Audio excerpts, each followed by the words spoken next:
दोस्तों नमस्कार, स्वागत है आपका यूट्यूब चैनल एबी टेक में। आज है 21 जनवरी 2023 और जान लेते हैं आज की महत्वपूर्ण खबरें जो आज के प्रमुख समाचार पत्रों पर छाई हुई हैं। सबसे पहली अपडेट यहाँ पर देख सकते हैं, परिचालक भर्ती के लिए रोडवेज ने जारी किया नया विज्ञापन, आज से करें आवेदन।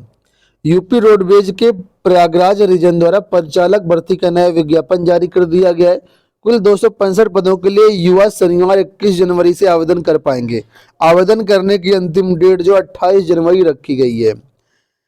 ये विज्ञापन पिछले दिनों ही जारी किया गया था, लेकिन विज्ञापन जारी होने के बाद ना तो वेबसाइट चली और ना ही बहुत ज़्यादा लोग आवेदन कर पाए। इस वजह से दोबारा ये विज्ञापन जारी किया गया है। ठीक है, तकनीकी पोर्टल में कमी आ गई थी, इस वजह से समस्या आई थी। तो यहाँ पर जो भी अभ्यर्थी आवेदन करने के इच्छुक है, फिलहाल sevayojan.up.nic.in पर जाकर के फॉर्म अपने जो है भर सकते हैं। आउटसोर्सिंग के माध्यम से भर्तियां होने वाली है। यूपी टीजीटी पोर्टल खोलने को लेकर के एक बड़ी अपडेट निकल के आ रही है। देखिए कि महानिदेशक स्कूल शिक्षा से मिलकर पोर्टल खोलने की मांग।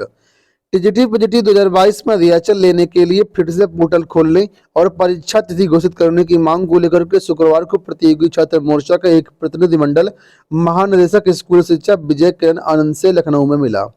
विजय किरण आनंद ने प्रतिनिधिमंडल से वार्ता के बाद कहा कि मांगों पर विचार किया जाएगा, लेकिन इस संबंध में विभागीय मंत्री एसीएस दीपक कुमार, सचिव माध्यमिक शिक्षा सेवा चयन बोर्ड तथा अन्य प्रतियोगियों के साथ कोई विचार विमर्श करने के बाद ही जो है निर्णय लिया जाएगा। दूसरी ओर पूर्व मंत्री सिद्धार्थ नाथ सिंह ने शुक्रवार को एक बार फिर से महानिदेशक स्कूल शिक्षा को फोन करके प्रतिनिधिमंडल के प्रस्ताव पर विचार करने का निर्देश दिया।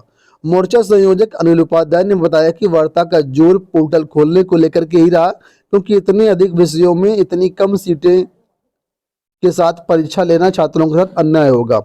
मोर्चा अध्यक्ष विकी खान ने कहा कि बातचीत बहुत सकारात्मक हुई है, लेकिन अगर मांगे पूरी नहीं हुई तो संघर्ष जारी रहेगा और शीघ्र क्रमिक अनशन जो है शुरू किया जाएगा। तो ये यहाँ पर टीजीटी मामले को लेकर के अपडेट है कि आश्वासन मिला है, एक सकारात्मक यहाँ पर जो हल निकलने की उम्मीद है। ARO 2021 का परिणाम घोषित। लोक सेवा आयोग ने 350 चयनित अभ्यर्थियों का जो परिणाम है वो कल जारी कर दिया है। 3679 अभ्यर्थी मुख्य परीक्षा में शामिल हुए थे और इसके बाद अक्टूबर में टाइप टेस्ट करवाया गया था। 4 सीटें इसमें खाली चली गई हैं। पर्याप्त अभ्यर्थी उपलब्ध ना हो पाने के कारण ये पद खाली चले गए हैं। ठीक है, अगली अपडेट देखिए यहाँ पर है कि रिक्त पदों को भरने का अभियान चला रही सरकार। रिजिजू, केंद्रीय कानून और न्याय मंत्री किरण रिजिजू ने कहा है कि देश में सरकारी और गैर सरकारी क्षेत्रों में रोजगार के अवसर उपलब्ध कराने के लिए अभियान चल रहा है। रोजगार देने का इतना बड़ा अभियान इतिहास में कभी नहीं चलाया गया। कई सालों से लंबित नियुक्तियों को पूरा किया जा रहा है। रिजिजू शुक्रवार को लखनऊ के इंदिरा गांधी प्रतिष्ठान में आयोजित रोजगार मेला नियुक्ति पत्र वितरण कार्यक्रम को संबोधित कर रहे थे। इस दौरान उन्होंने विभिन्न विभागों के 192 लोगों को नियुक्ति पत्र भी वितरित किए। मेले में जिन युवाओं को नियुक्ति पत्र दिए वे रेलवे, सुरक्षा बलों, राजस्व, अलीगढ़ मुस्लिम विश्वविद्यालय, डाक व अन्य विभागों के कर्मचारियों और अधिकारियों के जो है पदों पर नियुक्त हुए हैं। सबसे ज्यादा 50 अभ्यर्थियों को अलीगढ़ मुस्लिम विश्वविद्यालय में रोजगार का अवसर मिला है। वहीं पर आप लोग ये भी जानते होंगे कल जो है केंद्र सरकार की तरफ से 71,000 पदों पर भर्तियों के लिए रोजगार मेले का आयोजन किया गया था। उसी से संबंधित यहाँ पर देखो अपडेट की भर्ती प्रक्रिया को पारदर्शी व समयबद्ध बनाया मोदी। प्रधानमंत्री नरेंद्र मोदी ने कहा कि उनकी सरकार ने भर्ती प्रक्रिया को पारदर्शी और समयबद्ध बनाया है। उन्होंने कहा कि ये पारदर्शिता और रफ्तार भाजपा सरकार की नई पहचान बन गई है। पीएम ने देश के 71,000 युवाओं को नियुक्ति पत्र देने के लिए आयोजित रोजगार मेले में कल ये बात कही। तो कल 71,000 युवाओं को रोजगार मिला है और उसी के दौरान ये बातें जो है उन्होंने कही है। अगली देखो अपडेट यहाँ पर है, परिषदीय शिक्षकों के म्यूचुअल ट्रांसफर को लेकर के कल हरी झंडी दे दी गई है। परिषदीय विद्यालयों के शिक्षकों के जिले के अंदर आपसी तबादले गर्मी व सर्दियों की छुट्टी में होंगे। इसके तहत ग्रामीण सेवा संवर्ग में तैनात शिक्षकों का ग्रामीण और नगर सेवा संवर्ग के शिक्षकों का शहरी क्षेत्र में ही तबादला हो पाएगा। प्राथमिक विद्यालयों में किसी विषय की बाध्यता नहीं होगी, जबकि उच्च प्राथमिक विद्यालयों में समान पद व समान विषय वाले शिक्षकों को ही इसका लाभ मिल पाएगा। तो साल भर में कभी भी इसके लिए आप आवेदन कर पाएंगे, लेकिन जो आपका तबादला होगा वो गर्मी की छुट्टी और ठंडी की छुट्टी में ही होगा। ये एक तरीके से म्यूचुअल ट्रांसफर जो केवल जिले के अंदर ही जो है ट्रांसफर किए जाएंगे। इसके लिए एनआईसी द्वारा एक पोर्टल विकसित किया जाएगा और उस पोर्टल के माध्यम से इसमें आप लोग जो है आवेदन कर पाएंगे। इसका डिटेल्ड वीडियो कल हमने बना दिया हुआ, अगर चाहें तो हमारे चैनल पर जाकर के आप लोग देख सकते हैं। बाकी समाचार पत्रों में भी यहाँ पर दी गई है। ये देखिए विभिन्न श्रेणियां हैं कि किस श्रेणी से किस श्रेणी में तबादला होगा, ये सारी चीजें यहाँ पर मेंशन है, आप लोग इनको पढ़ सकते हैं और समझ सकते हैं। एक बड़ी अपडेट है एडेड विद्यालयों में शिक्षकों की भर्ती को लेकर के। लेखा के वित्त पोषित स्कूलों में बदली शिक्षकों की भर्ती प्रक्रिया। दिल्ली से अपडेट है कि दिल्ली सरकार के वित्त पोषित स्कूलों में शिक्षक पद पर भर्ती DSSB के जरिए होगी। केजरीवाल सरकार ने वित्त पोषित स्कूलों में शिक्षक पद पर भर्ती प्रक्रिया में पारदर्शिता लाने के लिए ये फैसला किया है।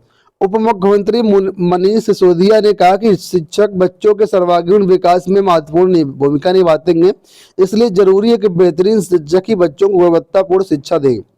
इससे खाली पदों को तेजी से भरने में सरकार को भी मदद मिलेगी।